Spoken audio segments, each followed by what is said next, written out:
And now when I asked Steve about the schedule, and I had spent all day being like, it's hard. It's hard. And then we asked Steve Young about it, and he's like, not hard. There's just so few teams that I think are any good that I trust to go year to year and to do what the 49ers are doing. And first of all, you have to have the quarterback to do it. So what are the 6 teams that have it? Well, we know Joe Burrow can do it. We know Josh Allen can do it. We know Patman can do it. We think that Lamar can grow into it. It looks like he's going to be his MVP last year. Justin looks like, if they don't just run the football in a cloud of dust, like if they actually give him the ball and go win it, he can do it. CJ looks like he can do it, and maybe Jordan can do it. And there's like under 10 that have a chance. Because if you don't have that guy, you don't have a chance in today's game. It's too wide open. I see the schedule. I go, who are those? Where do we see those guys? Most of them in the AFC. And look, when we see them lately, we've lost. When we saw Pat Mahomes, we saw Joe Burrow. We're going to see Josh Allen this year. When we see Lamar, when we see him, we lose. So in other words, that's what I worry about. Everyone else, because we have so much, we got to beat them. But the schedule's like, we got Dallas, and then it's like I don't care. It's interesting. Every time I listen to it, I hear it a little bit of a different way, because Steve he had already said this earlier in the conversation about Brock Purdy. His processing power is a superpower. There are a few guys that I've seen through the years that can process like he does and can manage it, and then also you saw the Super Bowl. It was like, in a way it was another game. It's just the way how their psyche deals with adrenaline. And some people's adrenaline, 99% of America, of the world are humans. When adrenaline comes, your heart rate goes up, your mind shrinks, and you become kind of fight or flight. There are some people where the adrenaline comes, the moment gets big, and they kind of like heartbeat goes down. And it's just an odd. And those are the guys that play great football and quarterbacks, because that's not a defensive end. No, that's different. Not a corner, not a linebacker, not a running back, but a quarterback. That is the thing that differentiates the great players, and so he has that. Okay, so he's already said that. He, right there at the end, refers to him as a great player. But it strikes me when he goes through that list of players, Josh Allen and Lamar Jackson and Joe Burrow and Patrick Mahomes, C.J. Stroud and Jordan Love. We went through this earlier. Brock Purdy's current record against that list of quarterbacks is 1-3 in his career. And the one win was a barely playoff win over brand spanking new Jordan Love and the Green Bay Packers, a game where many feel the Niners were outplayed, and they probably could have lost. A couple things go a different way. So I guess the question is just sort of flat. Like, do you think Brock belongs on that list yet or not?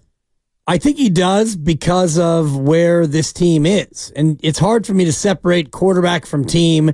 And, then we get into the age-old argument of, well, is he a system guy? And I don't want to get into that because Brock plays for this team, and this team is good. And because he is doing a good job on a good team, yes, he deserves to be on this list. And that's where the Justin Herbert part is so interesting to me, because he hasn't done squat compared to Brock Purdy, but he's got a great arm. He's got great credentials. He looks the part. He hasn't had a ton of help. They've had a lot of injuries, and that organization has been broken with bad coaching.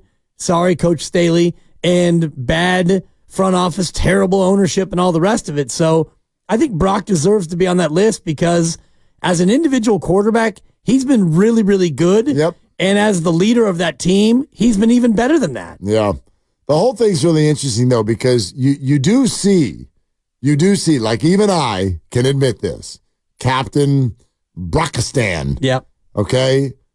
That list that he just gave you, pretty much everybody on it is a physical freak. Like a physical freak. Right? That is littered with, were any of those players he mentioned not first-round draft picks? Mahomes was, Allen was, Burrow was. Lamar was. Barely. But he was. EA was. CJ was. Jordan Love was.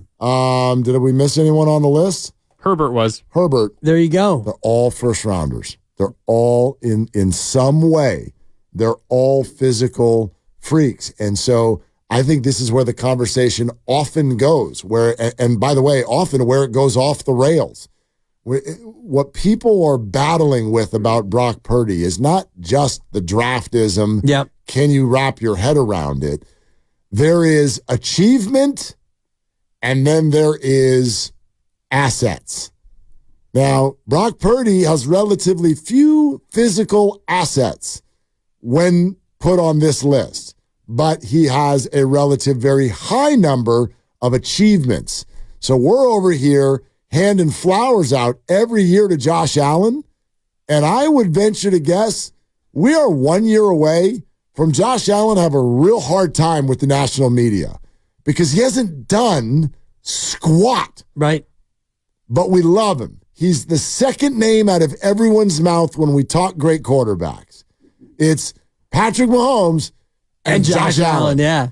But he hasn't done anything. He was amazing in a playoff game he lost. It changed the rules of the league. He's an incredible talent.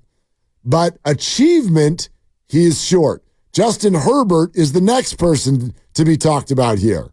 He has achieved even less. Right. He has done nothing. He can barely make the playoffs, and when he does, they blow a huge lead and lose the game. That's where I think we struggle with this conversation, and it's sort of just a dealer's choice. Like, what floats your boat when you're looking at this stuff? Are you excited by physical assets that are obvious, that jump off your TV, or are you excited by achievement?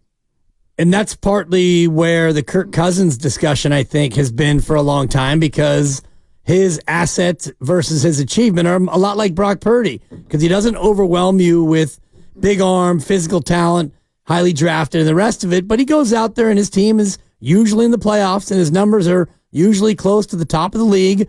Last year, Kirk Cousins only played 8 games, but he was third in the league in quarterback rating. Josh Allen was 16th in quarterback rating, and Justin Herbert was 13th. And yet, you're right, when we talk about the top 5 quarterbacks, it's Mahomes and Allen, and you get to Herbert before you even think about Brock Purdy. Absolutely. Assets versus achievement, and that's where this year for Josh Allen is going to be really interesting, because he doesn't have all the fancy weapons that he's used to having. So if he comes out and has a really good year, statistically, 1-loss record standpoint, you can start to look at Josh Allen and say, yeah, he is the dude. He's carrying a team that, probably isn't that great. You want to play Bills wide receiver depth chart? I mean, I've been doing so well at this game, we might as well. Okay. Name a wide receiver on the Buffalo Bills. Current or past? Current. I'm out. I had Andre Reed already. You're all set. Yeah. Now, how many receivers can you name on the Bills? Boy, that's a great question. There is one holdover. There is one player who had, there's probably more, like deep on the depth chart, but like one player who had some stats that is still on the team. Yeah. It's damn music. It's triggering for me. It's usually precedes a buzzer. Usually we go from this to a nah, because, yeah. Oh, that felt good. Yeah.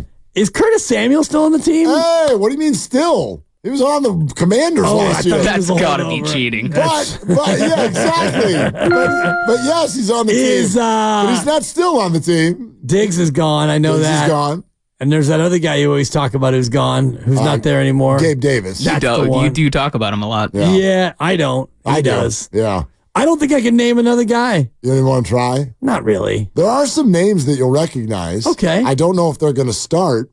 Marquez Valdez-Scantling just signed up. He's a Bills? He's a Bills. Still? Okay. Chase. He was on the Chiefs. I know that. Chase He had Claypool. a big catch in the Super Bowl. Chase Claypool is now on the Bills. Still? He's still there. He was a Dolphins, right? They drafted Keon Coleman. Keon. History tells us anything. He won't be there very long.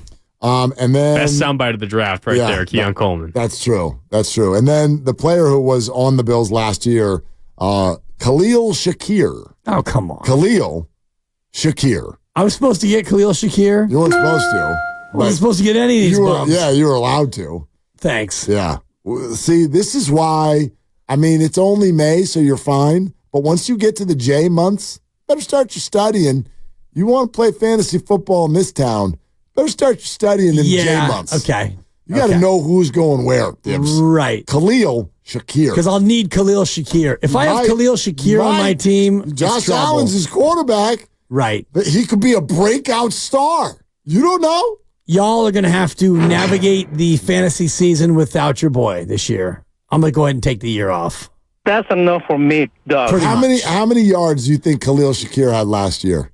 Khalil Shakir, probably about 500. Okay, 6'11". Okay, yeah, that's a player.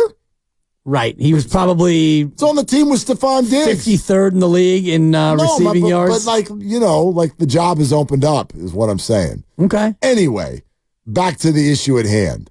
Like that is to me a new wrinkle in 66th in the league. Yeah, go ahead. Yeah, but with Diggs on his team and Gabe Davis. Oh yeah, right. They're gone, gone. Anyway. I think that's a little bit of a new wrinkle in the Brock Purdy conversation, and where like some get offended. You know what I mean? Like if I were to do this right now, who would you rather have, Brock Purdy or Justin Herbert? That's a mad conversation. People gonna get mad, right? Because it which do you choose? Like there's the correct answer is Justin Herbert. I agree with you. But is it? But some will say, what the hell has he done? Right. And don't tell me he didn't have stuff around him. He didn't have stuff around him. He didn't have Keenan Allen and Mike Williams and Austin Eckler on the team. They weren't there. Oh, but the roster. Joey Bosa and Khalil Mack were not on the two ends of that defense. Oh, but that roster. But the names, Willard. The names that this QB has around him. Can't even win a damn playoff game. Can't do it. Can't do it. Okay. So what floats your boat? Assets, physical assets, or achievement? It's obviously achievement, but the achievement, as with any other position in sports, it's a team achievement. And, Justin Herbert was 5-8 as a starter last year. He was hurt. A lot of his teammates were hurt. Mm-hmm. The coach wasn't great.